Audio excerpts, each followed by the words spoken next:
Bonjour à tous et bienvenue dans cette nouvelle vidéo. Aujourd'hui, on va de nouveau suivre une fabrication, mais une fabrication un petit peu atypique, pas tant par la forme du meuble, mais plus par la fonction du meuble. Je vous explique ça tout de suite. Ce meuble, c'est à la fois un bar et un meuble télé. Ça peut paraître étrange, mais la problématique de l'endroit où sera placé ce meuble, il a besoin d'avoir à la fois la fonction d'un bar et à la fois la fonction d'un meuble télé. Donc pour ça, il va falloir intégrer un système télé dans la forme d'un bar classique. Pour ça, on a fait des plans. Le mois dernier, j'étais avec Charlotte, qui était en stage avec moi, et on a travaillé là-dessus. On a mis un peu de temps à concevoir les plans et à réfléchir à comment ça peut fonctionner. Aujourd'hui, on a les plans finis et je vais vous montrer ça.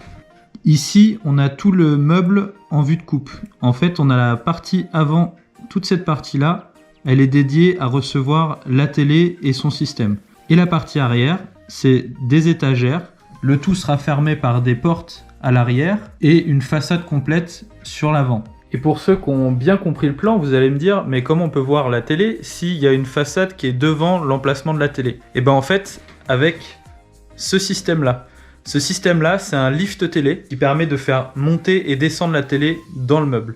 Ici, on va poser le dessus du meuble. La télé, quand elle sera rangée, elle sera descendue dans le meuble. Et quand on voudra regarder la télé va se lever et va lever tout le haut du meuble, la moitié du haut du meuble avec elle. C'est un système qui fonctionne avec une télécommande. Là, je suis en position haute. J'appuie sur la position pré-réglée 1 et la télé, elle descend toute seule et elle va se ranger dans le meuble. Grâce à mes plans, j'ai pu faire le calpinage. Grâce au calpinage, j'ai pu passer ma commande de bois. Et ma commande, elle est ici. Tout le meuble, il va être en latté plaqué chêne, sauf le dessus qui sera en chêne massif. Là, tous mes panneaux, ils sont déjà débités par le fournisseur avec le calpinage que je lui ai donné. C'est un gain de temps pour moi, c'est plus facile à transporter. Et pendant ce temps-là, moi, je peux avancer sur autre chose. Et surtout, vu le format des panneaux, quand on les achète, ils font 3 mètres par 1,20, 1,50. Donc, c'est assez compliqué à manipuler. Nous ici, l'atelier, la machine, elle est assez petite, donc je préfère les faire débiter avant, c'est mieux pour moi. J'ai fait le repérage de toutes les pièces, savoir quelle pièce va où, je les ai notées, savoir ce qui est une porte, ce qui est un côté, ce qui est un renfort intérieur. Et ce qu'on n'a pas filmé aussi, c'est la fabrication du pied. C'est une structure avec des gros tasseaux et c'est là-dessus que tout le meuble va se reposer. Le système est assez lourd, plus le poids du meuble en tant que tel qui va être assez lourd aussi, donc il fallait un pied relativement costaud. Bon allez, assez parlé, malgré le fait que le fournisseur m'ait découpé la majorité des panneaux, j'ai quand même un peu de travail et heureusement. J'ai quelques panneaux à débiter, je vais avoir tous les champs à plaquer, faire tous les assemblages, les tracer, faire des tests, intégrer le moteur dedans. Enfin bref, il y a plein de choses. Je pense que ça va être une vidéo assez intéressante, donc je m'y mets tout de suite. Et on va commencer par une étape assez simple. J'ai mon pied qui est ici et qui est pas très beau, c'est du sapin. Donc j'ai préparé des petites plaintes en chaîne pour faire l'esthétique finie du pied. Donc ces petites plaintes, faut que je les coupe au bon format, que je fasse une petite coupe à 45 au bout et que je les colle sur le pied.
Nouvelle journée, je vais pouvoir desserrer mon serrage d'hier. Ça normalement ça a bien collé, je vais enlever tous mes serre-joints. Et vous avez vu aussi juste avant, j'ai fait une découpe sur un des côtés que j'avais pas fait en chaîne avec les panneaux de chaîne que j'avais fait débiter par mon fournisseur. Ça je l'ai fait moi-même. Et ici j'ai dû faire un grand trou. Je vous expliquerai après pourquoi, mais j'avais besoin de le faire avant de faire mes assemblages. Donc là maintenant, une fois que j'ai desserré le plaquage de mon pied, je vais m'attaquer à faire tous les assemblages de la structure du meuble ce matin, et cet après-midi normalement j'ai ma collègue qui va me rejoindre et on va coller le meuble ensemble parce qu'il est quand même assez gros, il va y avoir des gros serre-joints et des choses à manipuler. Donc je prépare tous mes assemblages et je préfère faire le collage avec elle, ce sera mieux, on sera plus à l'aise de le faire à deux. Pour faire mes assemblages, je vais utiliser des lamellos. J'ai expliqué dans la vidéo de la fabrication du meuble d'appoint, donc je vous invite à aller voir la vidéo pour voir comment fonctionne ce type d'assemblage. J'ai le meuble qui est là derrière moi, j'ai mis un serre-joint pour juste mettre le côté en position. Je vais commencer à faire tous mes repérages au scotch pour savoir où je vais faire mes assemblages et après j'usine avec la lamello.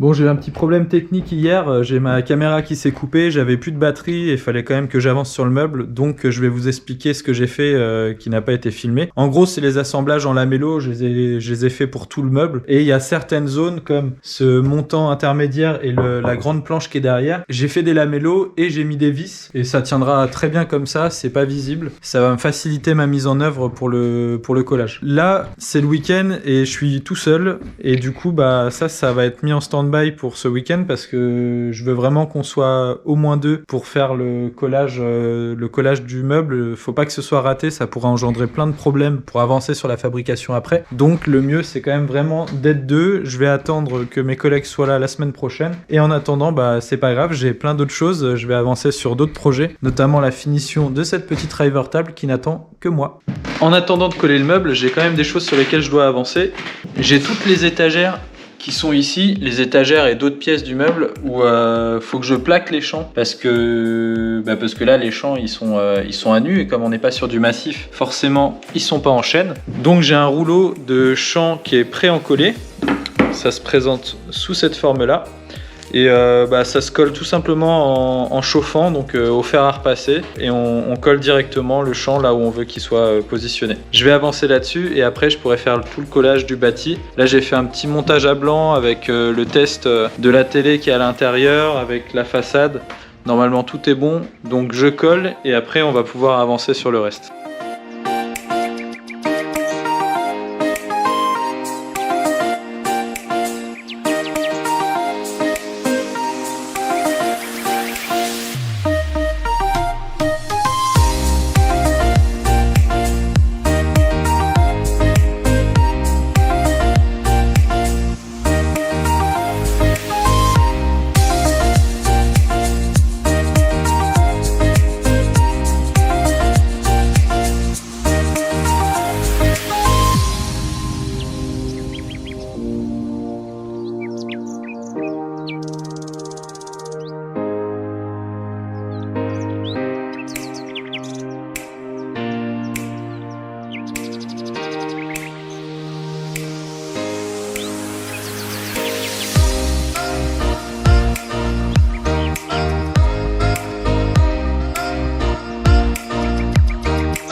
Nous voilà le lendemain, le meuble il a bien collé, c'est un collage un petit peu atypique, j'avais jamais fait ça encore, mais j'avais besoin de serrer en plein milieu de l'axe du meuble et j'avais aucun serre-joint qui pouvait faire ce type de serrage. Du coup j'ai mis un serre-joint inversé directement sur le plafond qui appuie sur le meuble, qui lui-même appuie sur une cale qui est sur l'établi et ça a plutôt bien marché. Donc voilà, ça sort du commun comme serrage, c'est pas le genre de choses qu'on fait tous les jours, mais ça a bien fonctionné. Là par contre j'ai été un peu vite hier, je remercie Florian d'ailleurs qui m'a aidé, mais quand il est arrivé, je lui ai demandé direct si on pouvait faire ça pour en être débarrassé, que le meuble soit collé, et j'ai oublié du coup de plaquer mes champs avant, donc c'est pas hyper grave, je peux les plaquer comme ça sur le meuble, c'est moins pratique. À la base je voulais plaquer mes champs avant, bon là je vais le faire sur le bâti, c'est pas grave. Les autres champs que j'ai plaqués hier, j'ai pas encore tout fait, mais presque tout. Ensuite je vais affleurer tout ça à la fleureuse. Après je desserre le meuble, j'installerai pour faire de nouveau des tests tout le système de lift télé qui est à l'intérieur. Et puis voilà, ça avance bien.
J'ai installé tout le système à l'intérieur, ça passe nickel, les mesures que j'avais prises étaient bonnes. On va pas voir grand chose je pense à l'image, mais là j'ai la télé qui est dedans, tout le système. J'ai mis aussi en place, alors pour l'instant avec des serre-joints, mais j'ai mis la façade pour vérifier que tout ça s'alignait correctement. Il n'y a pas de problème, tout est bien aligné. Donc voilà, je l'ai mis sur ses pieds, là on voit un peu à quoi va ressembler le meuble une fois que ce sera fini. La planche ici qui est au-dessus, c'est une planche en massif qui va être un peu plus haute. J'ai commandé des supports métalliques qui sont à 18 cm du plan de travail qui est en bas, donc ça va faire un double plan de travail en fait. Elle sera un petit peu décalée vers l'avant. À l'arrière du meuble, là il me reste à mettre les étagères et les portes. Après ça, je ferai ça après. Bref, il reste encore pas mal de choses à faire, vous l'aurez compris, mais ça ce sera pour l'épisode 2 de ce meuble. On va s'arrêter là pour aujourd'hui. N'hésitez pas à vous abonner surtout pour ne pas rater la deuxième partie de la vidéo pour la fabrication de ce bar. Et je vous laisse quand même sur un petit plan satisfaisant de la télé qui sort du meuble. On va regarder ça ensemble. Je sais pas vous, mais moi j'ai hâte de le voir fini. Allez, à bientôt dans une prochaine vidéo.